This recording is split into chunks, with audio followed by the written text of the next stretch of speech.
Good evening, you're listening to New Life Radio, WIBI, and there was a catchy little tune, one of my favorites from Benjamin's self-entitled release just a year or so back, called Shelter of His Love. And as it would end up, we've got Benjamin himself on the phone. How you doing? Hey, right here, good. Well, it's good to have you with us. You've been a busy fella. Oh, man, you have no idea. I've heard from your publicity lady you've been all around the world just about. We finally Yeah, and in the last few days here. finally caught up with you. I think you're in Nashville. Is that where you're at today? No, I'm in Alexandria, Indiana, Oh, my back hometown. back home finally. I'm back home again in Indiana. Nice to visit back there and just get reacquainted again. Yeah, with my cat. Since you've been away so long. Yeah.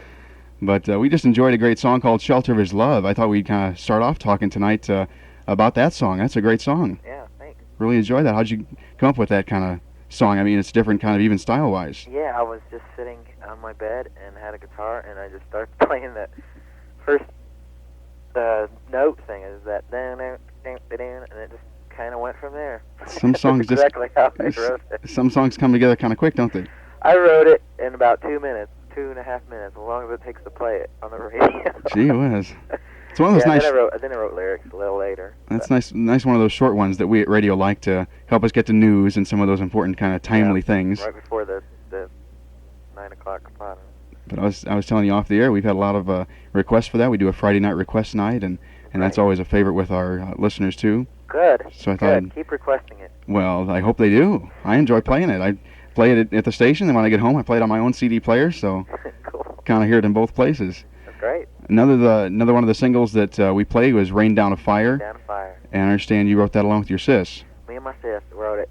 We She's- wrote a lot of songs together actually, but that one was particularly one that we loved that one. That was actually her idea. Lyrically, it was. And Mhm. I wrote music to it first, and she said, "Man, we need a modern day of Pentecost song." That's great. And she wrote that. I think it's a great song. I was amazed, of course, being in radio for about 10 years now. It's kind of something when you come across lyrics like that, which are so profound, it seems like with some of the music that's around nowadays. Yeah. And especially with yourself and some of the other younger artists coming up, it's nice to see that they're getting lyrics, of course, that are more, not to say that They're some... just artistic. Yeah, that's what I mean. I look at the whole Christian music scene as not an alternative to secular music. I look at it as an art form. I mean, that's what it is to me. It's an art form that I would do even if there wasn't such thing as Christian music. You know, and I it's basically to God, because it's the only thing that's bigger than me. I mean, it's it's just he's huge, and it's bigger than anything else I can write about. That's exactly right, and it sounds like from reading some things from Star Song that song has had quite a response from other stations that have played it too. It's been played quite a bit. I'm very happy. Very excited about it. It just sounds like it's something that it's almost a call to action for young people and just people in general, just to come back to God, to ask for His Holy Spirit to come upon us in a more deeper way. Very, very much so. And let's go into that song real quick. Can you set it up for us real quick? Well, like I said, this is a song about the modern day of Pentecost, actually, and it's called "Rain Down a Fire," written by me and my sister. I'm Steve Ericson. We're talking with Benjamin Gaither, and we didn't set this up to begin. I guess I just kind of assumed everybody knew who you were, but you're the son of Bill and Gloria Gaither, and brand new release out just a couple years ago, I guess, and you've got a new one just around the horizon we'll talk about in just a second. But with your busy schedule, we just talked about how we eventually got a hold of you there in Indiana, but you've been a busy guy. How, with all your scheduling and stuff, being so busy, how do you stay close to the Lord even though with your schedule? Well, it's mostly just on the road, on the bus, reading and praying with the group, and we actually pray an hour before the concert and an hour afterwards, when we get back on the bus, and just thank Him and praise Him and keep each other accountable, and we also have we have meetings every week with the manager to do that same thing too as well. That's good. It's important to be in the Word every day, and no matter if your schedule get busy, it's more of a thing with priorities and just setting the time when you can. Yeah. It's hard. I would think it's pretty challenging. I mean, this is the hardest I've ever worked in my life, and it's good, but I mean it's tiring. Yeah, I would think so. I might just quit and get a normal job. Get to sleep once in a while, hopefully. Yeah. My goodness. And I understand you just got busy not too long ago with your latest project coming out, I think, in a month or so, isn't it? We are so excited about this. It's called As You Wish, I understand. Oh, As You Wish. It's gonna rock your world, man. Yeah, it sounds like it. It's exciting. Cool. I heard a little bit about it with a program we're going to be airing. In fact, I wanted to tell our listeners about that, too. It's a brand new music show we're going to be airing, and it starts this coming Saturday on the 6th of August. It runs at 3 o'clock in the afternoon till 4, and the very first artist will be you on that show. Soul to Soul. And it's called Soul to Soul, right. And we'll hear more about your album. It's called As You Wish. I heard part of that interview just since we got it to make sure it was okay and all set to run on the air this coming weekend. It's just exciting to hear what you're coming up with. I don't want to give away any of the thunder from what's coming up with Soul to Soul, but can you tell us just a little bit about the new release? The new release is I write, and I'm writing more so this way. I really want to stretch the AC industry, the adult contemporary, even more so than it has been in the past.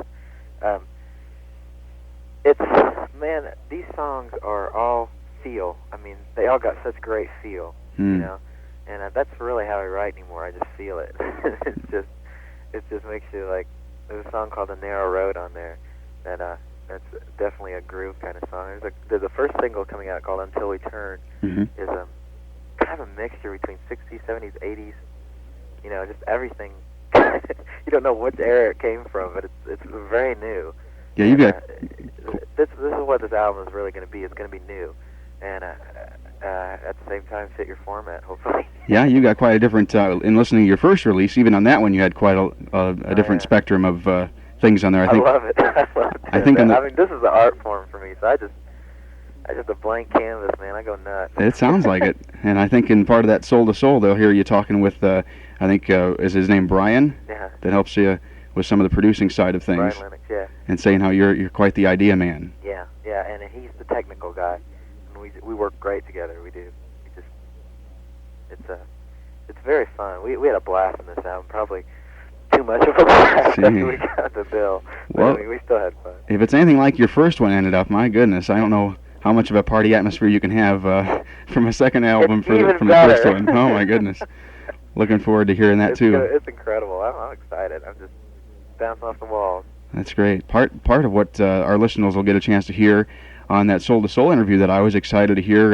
Sometimes you don't hear the side of things, like with you growing up with Bill and Gloria and them being so well known. You hardly ever hear like you talking about them or them talking about you. Yeah. And on Soul to Soul, it kind of happens both ways. Yeah. And I wanted to hear from you if you just have a second to say what you think about your parents. I love my parents. I had a blast growing up in the home. I got to travel a lot and see a lot of states, and I mean they didn't ever put me on the stage and sing, Dad really made say, if you're gonna do this, you're gonna do this on your own, and I'm gonna give you the stage, and I really admire him for that. I really appreciate him doing that, and I guess I could have had a stage a long time ago, but it's just in college I started this group and started traveling, and they let me borrow the van. That's great. That's about it. And I got great. the trailer and the sound and all that stuff, and we traveled and called churches up, and that's how we started. Eventually, the A&R person or Star Song or whatever, Star Song reps came over and heard us. But I gotta say, I mean, it's definitely been an asset. It's just I can't really say anything negative. I'm sure there's some negative things about, they probably think I now got to prove myself. But I'll do what I do, and if people like it, great. Yeah, and that's nice that it sounds like from what I've heard and from what I've read in bios and things like that, it's nothing that was forced upon you. It's just you finding out where your own talents were and then going after them on your own. Yeah, well, there was no finding out. I was just born with. I mean, I was been writing songs since I was 3. That's great. And I love to write songs, and I think that's just in that area. It's just an area that God has given me a gift. Something for whatever reason. That's what I love to do. That's where your talent lies. Yeah. That's great. Something I was going to say to you that I've always admired from your parents that is really great to see is with them getting so busy with the music industry over 25 years and all that sort of thing that never once did they pick up tracks from the hometown there of Alexandria and go off to Nashville or something. Yeah, I know. They stay here. They always stay close to home, and Yes. they always made sure you knew their family was important. And I don't know if they're. And that was very important to me. I mean, that showed me a lot too. Because in Nashville, you start. I mean, it's real easy to start worrying about singles and how much you sell and all that kind of stuff, and you start to lose focus on the things that are important. At least I do, anyway. And it's always important to me to come back here and keep my focus, my priority, right, the perspective, you know. So. And I mean, the family's always been number one with your parents. I mean, you never, even still today, you go to a Bill and Glory Gaither concert, you still hear them talk about the family. Oh yeah. Still talk about you guys and. We just did Estes Park this last weekend, and I stayed a day. I changed my flight so I could stay another day because it's funny. We were Sunday night. The vocal band was Monday night, the next night. So I stayed and heard them, and it was really fun. Yeah, I suppose. Hopefully you see your parents once in a while. Oh yeah. I see them. I know you're all pretty busy with different projects and in the studio, out of the studio, sort of thing. And the next thing on the agenda, I know you've got a fall schedule coming up. Do you know offhand? I think I heard on the Soul to Soul program you are going to be touring with someone else, but I can't think offhand who that's going to be. Yeah, we're going to be with Clay Cross and East to West. Oh, I see. Okay. And then later on in the year, we're going to be out with Lisa Babel. That'll be exciting. Yeah, we're really excited. I saw her with Jeff Moore in the Distance a while back. We did a concert this week before I went to Estes Park, actually Saturday night with East to West too, and we talked to them. They're all excited, and we're all excited. We're going to have a blast. That's great. It's going to be fun. Yeah, we'll try to keep up to date. I mentioned to you off the air that we have a little program called the Concert Connection, where we let our listeners know about different concerts coming up in the area. So you have to keep our eyes open and ears open for stuff of Benjamin, and make sure we stay on top of what your itinerary looks like. Well, we'll keep in touch too. That'd be great. We're gonna take off here and do invite folks, if you want to learn more about Benjamin and his new release called As You Wish, be in the bookstores probably another month or so down the road, don't you think, Benjamin? Yeah, the release date's August 31st. Okay. We'll probably be in there in September. That'd be great. And I'll put a good word for you in our music director's ear. Great. So we can play that first single of you. Okay. So thanks for being with us today. Okay, thank you. Thanks, Benjamin. Bye. Bye-bye.